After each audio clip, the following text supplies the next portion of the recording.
একটা পরিকল্পনা ছিল যে আমাদের উপরে হামলা করবে, এর জন্য একটা মহড়া দেওয়া গেছে। তারা ছাত্র শিবিরের কারণে কলেজে চাঁদাবাজি টেন্ডারবাজি করতে পারে, এটা তাদের কষ্ট, তারা ভাগ পায় না।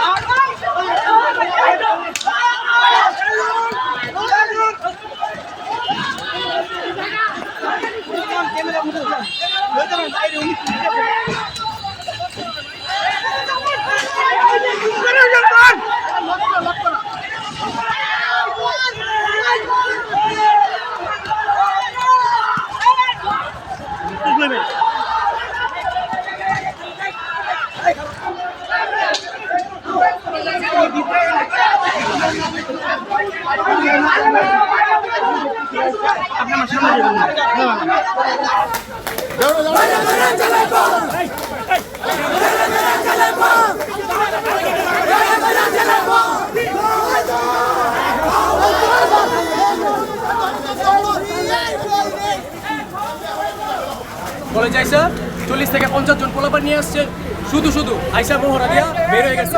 শিবিরের একটা ছেলে বক্তব্য দিছে, মূলত মনে হয় সংগঠন সভাপতি, আমি ওকে চিনি না।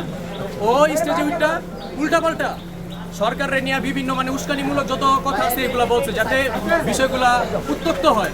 আর ওরা সকালবেলা একটা পরিকল্পনা ছিল যে আমাদের উপরে হামলা করবে, এর জন্য একটা মহড়া দেওয়া গেছে। এখন ও বেরোতে নেওয়ার টাইমে আমরা সাথে কথা বলতে গেছি, ও কি করছে, দৌড় দেওয়া চলে গেছে, আর আমাদের পোলার একটারে ধাক্কা দিয়ে দৌড় দিয়ে চলে গেছে। ওরা সাথে কি করছে, ওদের পোলাপানগুলো নিয়ে এসে আমাদের উপরে হামলা করে দিচ্ছে।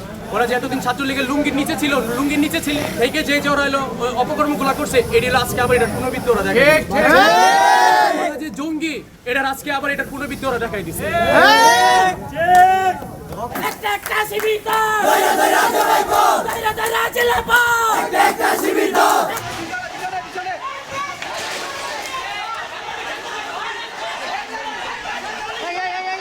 ছাত্র দলের যারা দায়িত্বশীল আছে তাদের সাথে আমার ভালো সম্পর্ক, আমি তাদের সাথে কথা বলতে আসছি।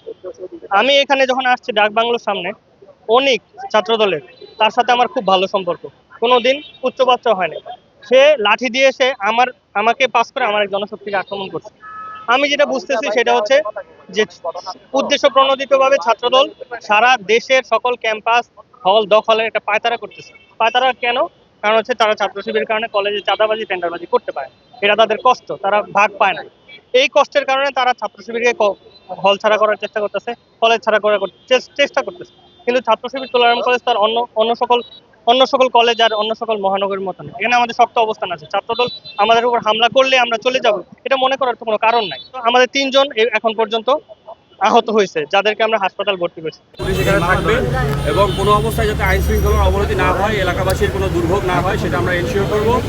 এবং এই ঘটনাকে কেন্দ্র করে আমরা জানি যে 4-5 জন মনে হয় ইনজুর্ড হয়েছে, আমরা খোঁজখবর নিচ্ছি এবং এই সংক্রান্তে পরবর্তী আইনগত প্রক্রিয়া আমরা গ্রহণ করব।